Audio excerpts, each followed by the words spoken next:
Welcome back to Spoonful of Sugar. Today's episode will be hosted by Laurel Parker and Kylie Schmidt, who are third-year medical students at the Medical College of Georgia in partnership with Augusta University. This episode is about bleeding disorders, the primary and secondary disorders of hemostasis. Hope you enjoy. Hey, future doctors. Thanks for tuning in to Spoonful of Sugar, a podcast made for medical students by medical students to help the medicine go down. My name is Laurel Parker. And my name is Kylie Schmidt, and we're both students in our third year at the Medical College of Georgia, and we'll be your hosts today. So let's say you had a patient present with recurrent nosebleeds. There's a huge differential for disorders that can cause too much bleeding. So where are you going to begin? What do you ask about their past medical history, their family history? What tests do you want to order? So don't freak out yet. Hopefully by the end of this episode, you'll have a much better framework and understanding of primary and secondary disorders of hemostasis. These disorders require integration of normal physiology, knowing differences in pathophys, lab value interpretation, and complex thinking. So all of this makes them favorite questions of the USMLE. In this episode, we'll review normal physiology, cover common disorders, laboratory interpretations, and treatment options for these disorders. We'll be asking a lot of questions, so feel free to think about the answer before we say it and pause the episode if needed. This is a complex topic with minute details, so don't be discouraged if you miss a couple concepts. Use this review to identify knowledge gaps you have, or for a confidence booster as you enter studying for your exams and step 1. Let's get to it. So to understand disorders of primary and secondary hemostasis, it's good to have an idea of what the steps are for primary and secondary hemostasis normally. We'll start with primary hemostasis. And so what are the steps of primary hemostasis? There are 5. So there's injury, which causes vasoconstriction right afterward. Then we have exposure, platelet adhesion, activation, and aggregation. Great. So specific disorders that we'll talk about are related to platelet adhesion, so platelets binding von Willebrand factor via the G1P receptor, and then also disorders with aggregation, so platelets binding to fibrinogen via the GP2B3A receptors, and then platelets linking together by these connections. And Kylie, what is the goal of primary hemostasis? Our goal here is just to create a platelet plug. Nice. Okay, moving on to normal phys of secondary hemostasis. What's our goal here, Laurel? Well, we've created the platelet plug, and now we want to stabilize it. Exactly. Well, we have a few steps in secondary hemostasis. That is very much an understatement. There are a lot of steps. And we can split it up into a couple pathways, so intrinsic, extrinsic, and common. So what's our difference between the intrinsic and the extrinsic? So the extrinsic is triggered by endothelial injury. The exposed tissue factor activates factor 7, and then they form a complex, which activates factor 10 and then factor 9 of the common pathway. Exactly. And with the intrinsic pathway, instead of going straight from factor 7, which is moving towards activating the common pathway, we have a few more steps. So we start with activation of factor 12, and we end with activation of factor 7. That's something you may need to, factor 10, sorry. That's something you may need to just memorize on your own. We then get to the common pathway, which started with the factor 10, and this is where our intrinsic and extrinsic pathways combine. Factor 10 then activates factor 5, which activates factor 2, also known as thrombin, and that then activates fibrin, factor 1. This forms our stable fibrin clot. And we have a few blood tests, Laurel. What blood test measures function of the extrinsic pathway? That is a super high-yield question, Kylie Schmidt. That would be prothrombin time. So that's PT. That's the abbreviation. Exactly. Sometimes when I'm answering questions, I don't see PT. I see INR. Yeah. What's that? What's this crazy INR everyone's talking about? That is a normalized value that some hospitals, some lab-based systems use. Most all of them do. And it's just the international normalized ratio. And the most common value, or the most normal value for INR is 1.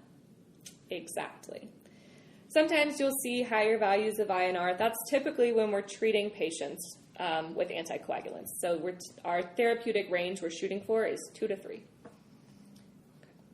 What about the blood test that measures the function of the intrinsic pathway, Laurel Parker? That would be PTT, or partial thromboplastin time. Also, you can see it as APTT. Exactly. So now that we've gone over that, we can start talking about disorders. So, what are the most common symptoms of primary hemostatic disorders?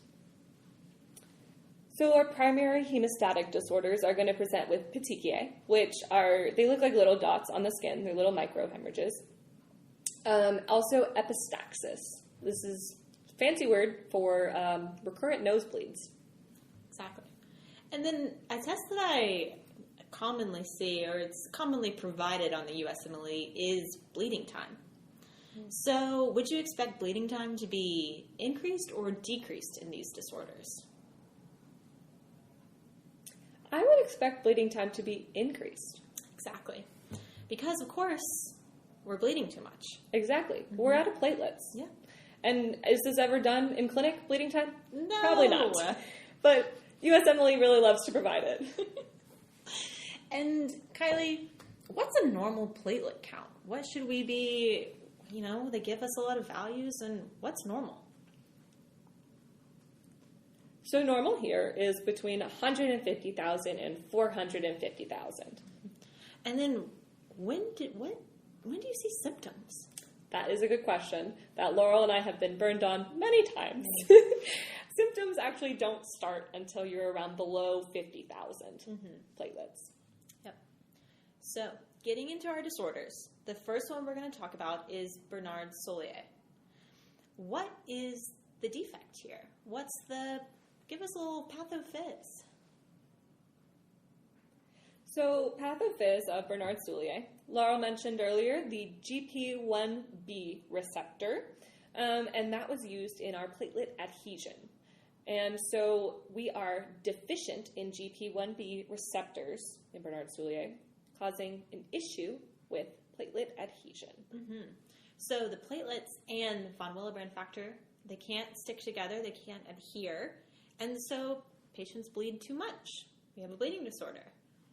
And then let's say we order a peripheral blood smear, a PBS. They love to show you that. They love it. What are we going to see in this disorder?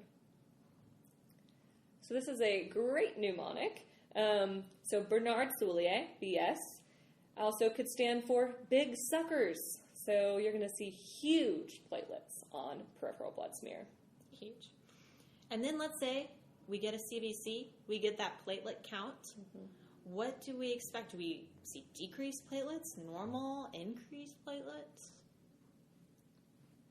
So it is possible that you could see decreased platelets, but this is a qualitative disorder, meaning that we still have a good amount of platelets. We just can't adhere. So it's typical that it would be normal. You could have decreased. Very true. Next disorder we'll talk about is Glanzmann thrombasthenia. And so what's the defect here? So the other fun GP receptor you mentioned earlier is GP2B3A. It's a very fun one to say. You sound very smart. Mm-hmm. So here we have a deficiency of the GP2B3A receptor. That one is involved in platelet aggregation, which is our final step. Exactly. Of primary. So platelets can't adhere to the fibrinogen, and then they can't adhere to each other as well. Let's say we get the peripheral smear here. What do we see? Do we see those big suckers? We do not see any big suckers here in Glanzmann thrombasthenia. And then what about our platelet count? So this is also going to be generally normal because it's another qualitative disorder. We have enough platelets, they just can't aggregate. So true. Okay, next disorder is one of my favorites to learn about. It is ITP, or immune thrombocytopenia.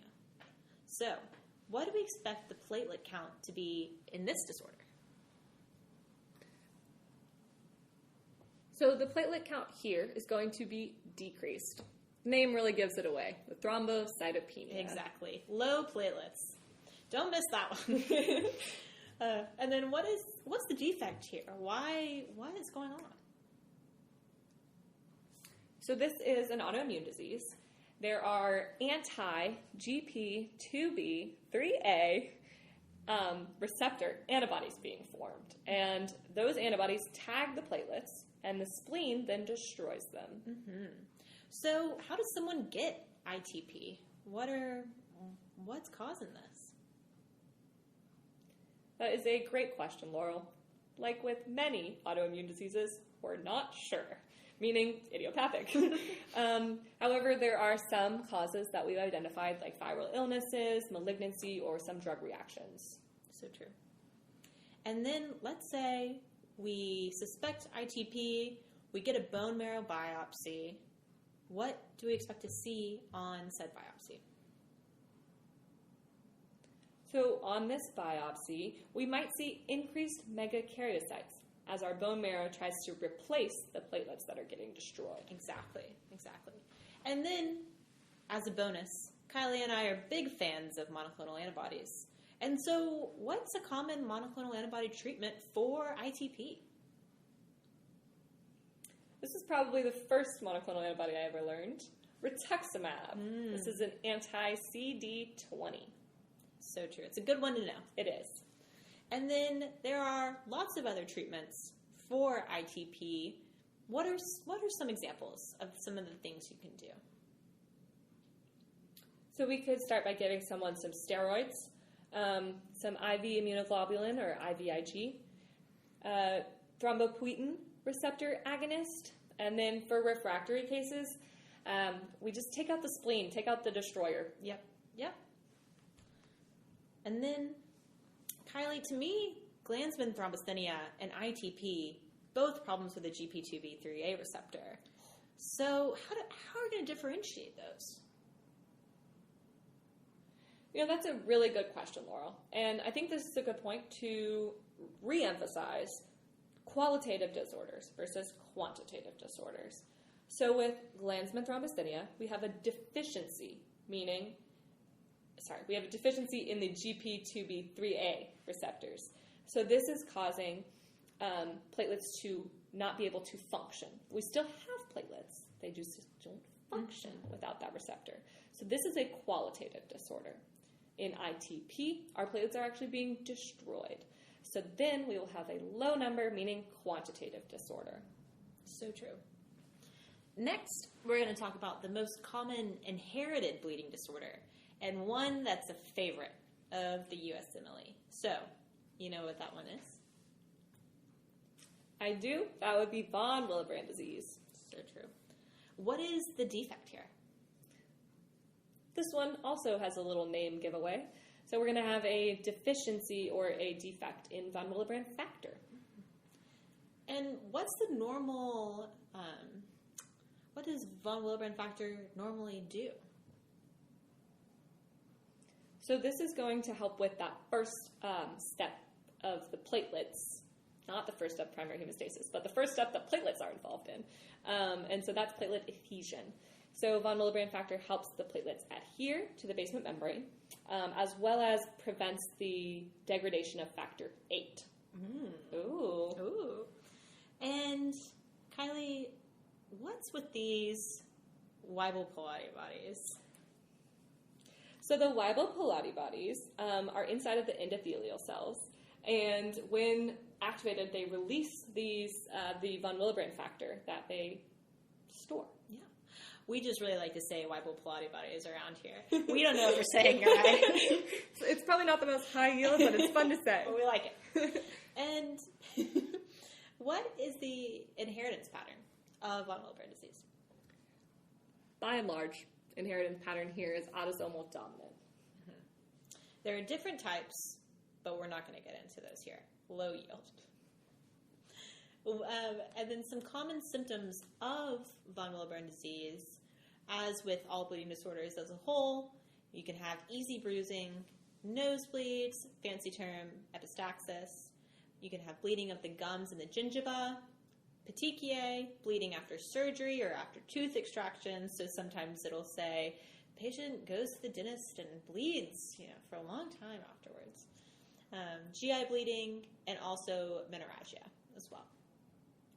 All right, so for von Willebrand disease, what do we expect our platelet count to be? Well, Laurel, I would say the platelet count's probably going to be normal. And it is. What about bleeding time?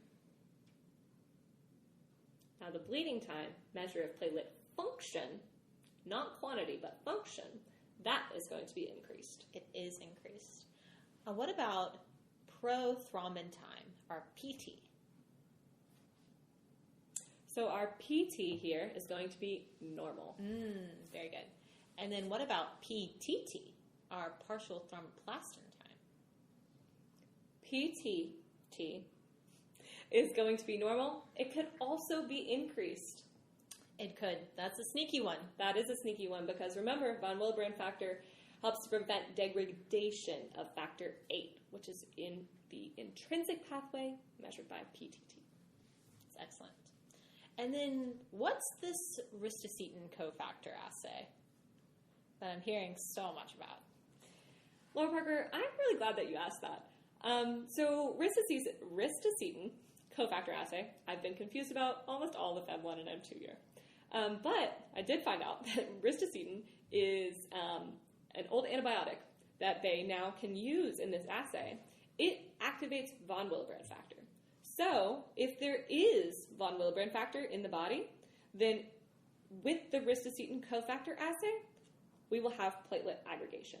If there's no von Willebrand factor, there will be no platelet aggregation with ristocetin cofactor assay. Excellent. And then how are we going to treat this? Is there anything we can do? Great question. There, in fact, is something we can do. So desmopressin, which is used for many things, it can be used for treatment of von Willebrand disease. It actually helps release that von Willebrand factor from the Weibel-Palade bodies. And so since von Willebrand disease also affects this coagulation cascade, this is a great segue into the disorders of secondary hemostasis. So there are a lot of secondary disorders to cover. We'll just start with the most common. So Laura Parker, what is the most common disorder of secondary hemostasis?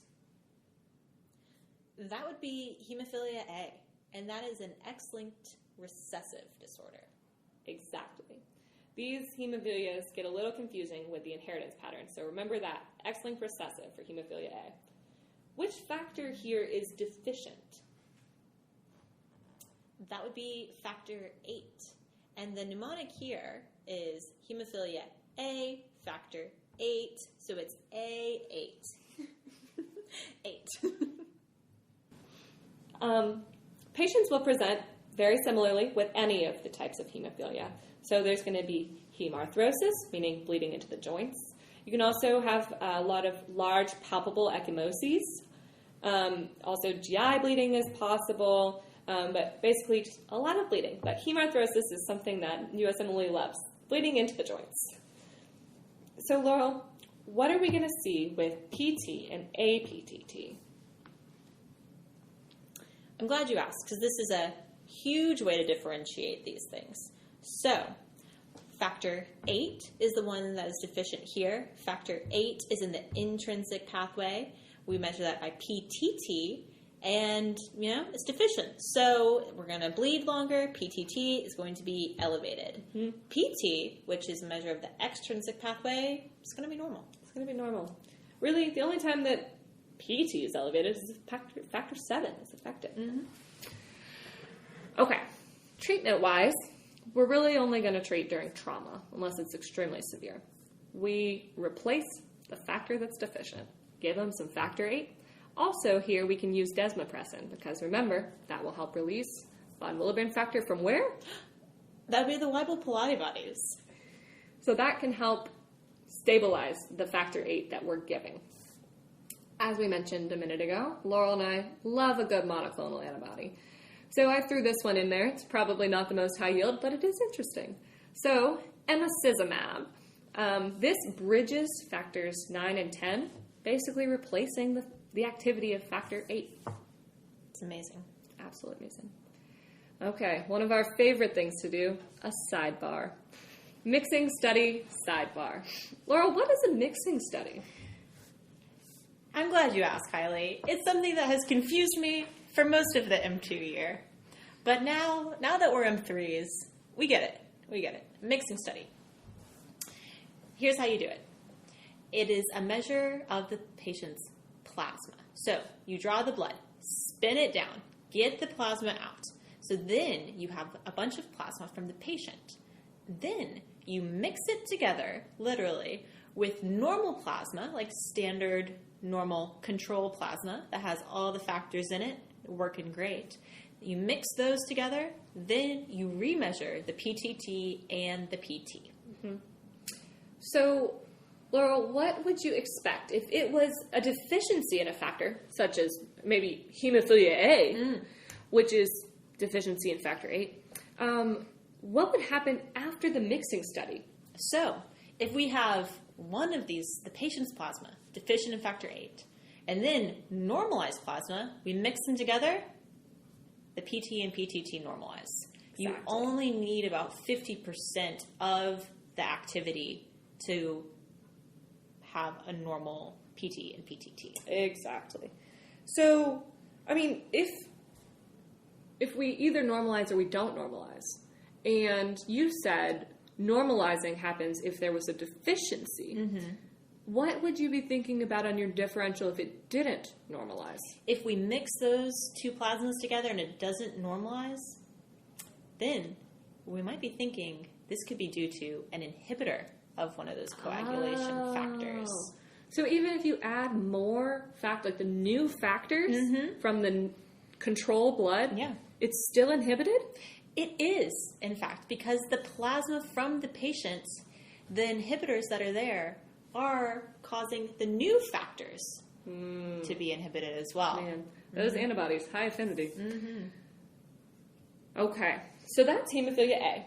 Hemophilia B and C, both extremely rare, but these are the other two hemophilias.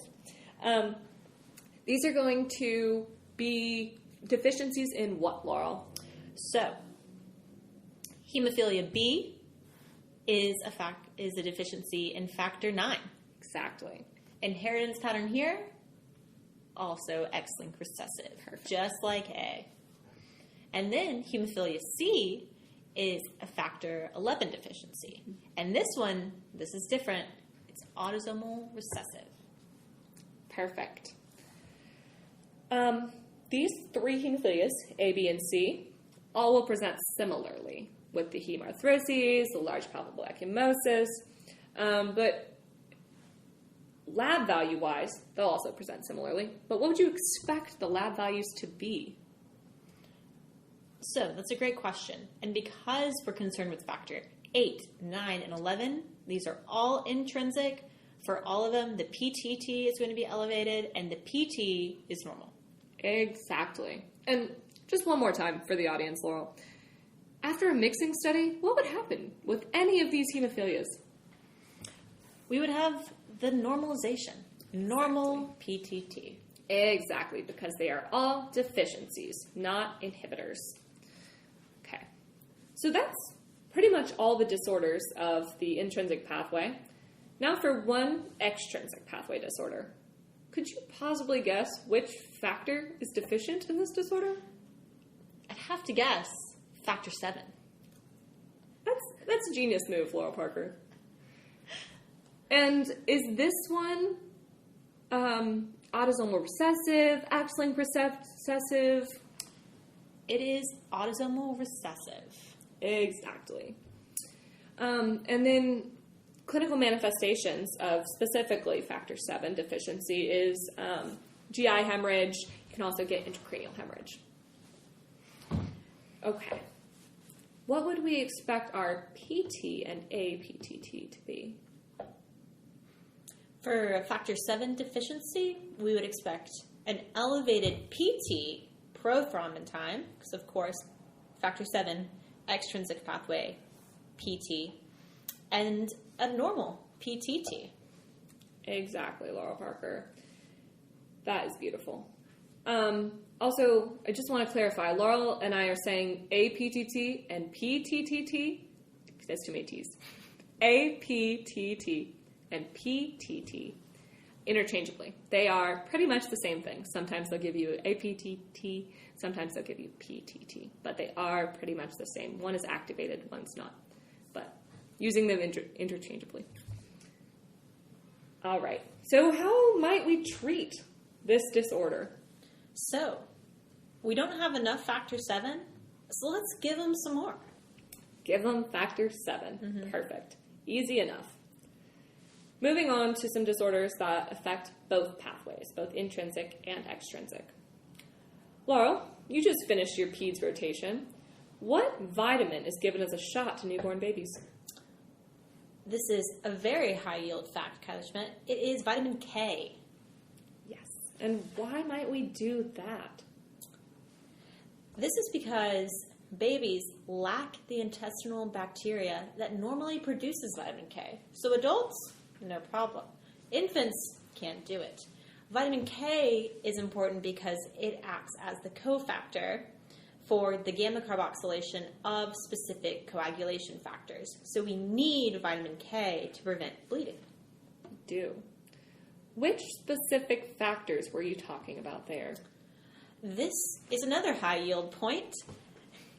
These would be factors 2, 7, 9, 10, protein C, and protein S. We have yet to come up with a good mnemonic for that one. If you have one, please email us. It's just one you got to memorize. Of these, which has the shortest half-life? That would be factor 7. Exactly. And why is that important at all? So because of this, because factor 7 has a short half-life, the PT, the prothrombin time, is elevated. And the PTT is only elevated in severe cases. Oh, because the other ones last longer. Exactly. And they're part of the intrinsic pathway. That makes sense. Okay. And how are we going to treat here? We're going to give vitamin K, and if needed, a blood transfusion as well. Okay. Some other causes of newborn vitamin K deficiency include maternal vitamin K deficiency, so that is going to be more early onset after birth, within 24 hours. Also, strict breastfeeding can cause more of a late onset newborn vitamin K deficiency bleeding. That's within like 2 to 8 months after birth. Okay. So a similar issue can be caused in adults with administration of a vitamin K antagonist. Do you know what this is? As a matter of fact, I do, because I see it in clinic all the time now. People are on warfarin. Ah, yes, warfarin. What is warfarin's mechanism of action, Laurel? So, warfarin inhibits epoxide reductase, which is an enzyme in the liver that activates vitamin K. So, the activated or reduced form of vitamin K, as we said, is required for the gamma carboxylation of glutamate residues on factor 2, 7, 9, 10, and protein C and S. That was beautiful. There is a very notable adverse effect of warfarin. Laura Parker, could you explain that for us? Absolutely. We want to be on the lookout for warfarin-induced skin necrosis. Oh. Why does this happen? So, when you start giving warfarin, protein C and S, which are anticoagulant factors, they have shorter half-lives than the rest of the procoagulant factors. So, we have an imbalance. We have more procoagulation, more clotting, than more anticoagulation, more bleeding. So we get this transient initial hypercoagulable state. And then microthrombi form. Then this forms infarcts and tissue necrosis. Yep. Is there possibly a way to prevent this from happening? In fact, there is, if we heparin bridge. Ah, heparin bridge. Now, this is a very important concept that took me forever to understand. So, warfarin takes a minute to kick in because it's working on an enzyme in the liver, while heparin works in the blood to inhibit the factors that are already there in the blood. So, it works a lot quicker than warfarin. So, what we do is start on heparin and bridge to warfarin. Beautiful. Okay, our last disorder, sadly. DIC. Laura Parker, what does DIC stand for? It stands for disseminated intravascular coagulation. Exactly. And this is not a disease. This is more of a syndrome, meaning what? Meaning it's a collection of symptoms, really, and it can be due to a lot of different etiologies. Exactly.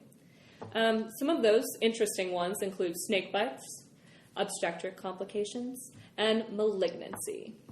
One that Laurel and I both love to study is sepsis, especially gram-negative organisms, which can lead to DIC. Exactly. And then, Kylie, you mentioned malignancy. Let's say someone comes in, you get the peripheral smear, you see our rods. Taking me way back, Laura Parker.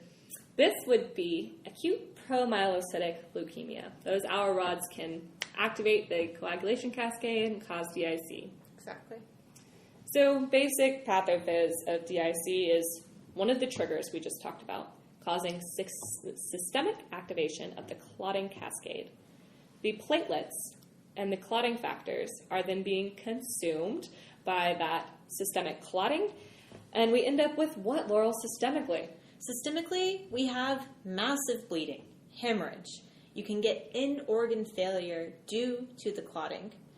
And one of the classic terms for the USMLE is oozing from blood from the IV lines. So they love that. They love it. You have both clotting and bleeding simultaneously. Man, how do we treat here? We got to find the underlying cause. There's not really a great treatment for DIC, unfortunately. Find the underlying cause. And this, Laurel, is pretty, urgent, pretty poor prognosis. Definitely. So this will probably be a clinical diagnosis. But since time is not real on boards questions, they'll probably hand you a coag panel and a CBC. What would we expect on that?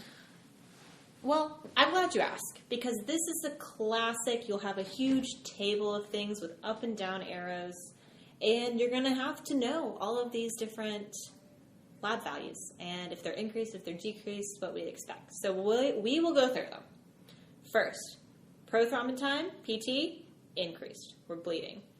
APTT, partial thromboplastin time, increased. Again, we're bleeding. Bleeding time, increased. Because, of course, bleeding time is a measure of platelet function.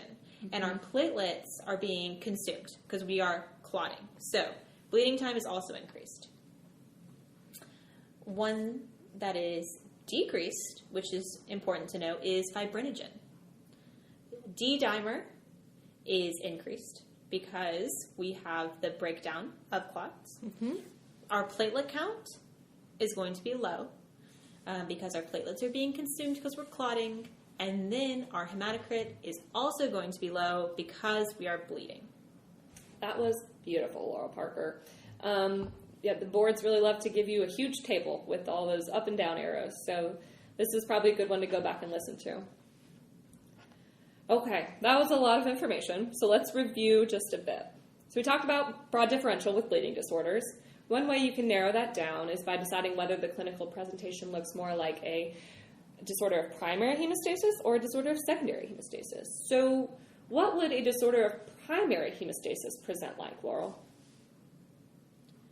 So this would be more recurrent nosebleeds, the petechiae, the small little pinpoint microhemorrhages. Yes. And what about secondary? This would be more hemarthrosis, bleeding into the joints, and then large palpable ecchymoses. Great. And then another way that we can try to differentiate these is with our lab values. So, what lab values would you expect with primary disorders of hemostasis? So with these, this is going to be an elevated bleeding time because that's a measure of platelet function. Also, we could have either a low or a normal platelet count, depending on if it is quantitative or a qualitative disorder. Now, the only other thing is von Willebrand disease. If you'll remember, von Willebrand disease also affects the intrinsic pathway because von Willebrand factor is going to stabilize factor 8.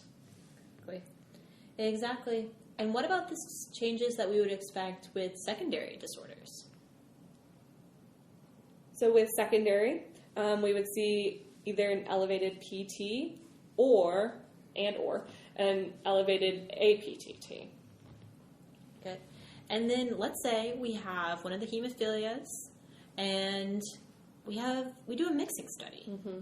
What is going to happen then? Great. I'm glad we've gone over this so many times because if you take away one thing from this podcast, it should be mixing studies.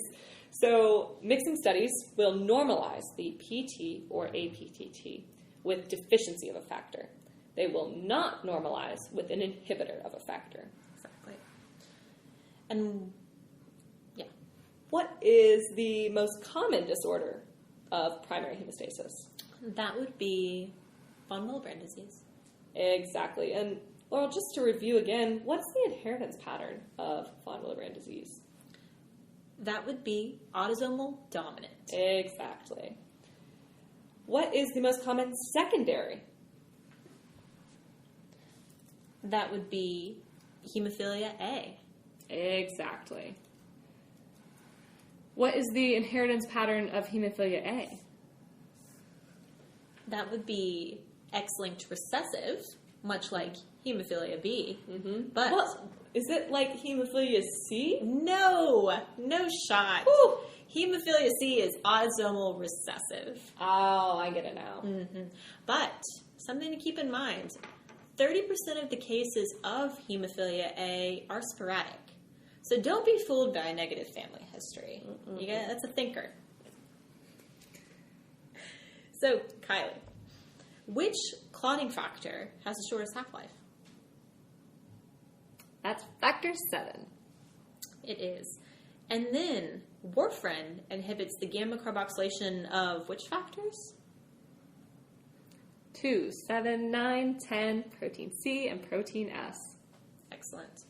And it does this through the inhibited activation of which vitamin? That's vitamin K for the baby. Exactly. And what's that adverse effect of warfarin that we're looking out for? That is warfarin-induced skin necrosis. Finally, what is Laurel and Kylie's favorite cause of DIC? Sepsis. So, if you've made it this whole way, congratulations. We asked a lot of questions. Thank you for listening. If you found this episode helpful, please subscribe to our podcast. If you have any questions, comments, or concerns, you can visit our website at spoonfulofsugar.org and post them under the link for this episode. Again, I'm Laurel Parker. And I'm Kylie Schmidt. And we want to say good luck with studying. And remember that if you ever have an SOS moment while studying, Spoonful of Sugar is always here to help the medicine go down.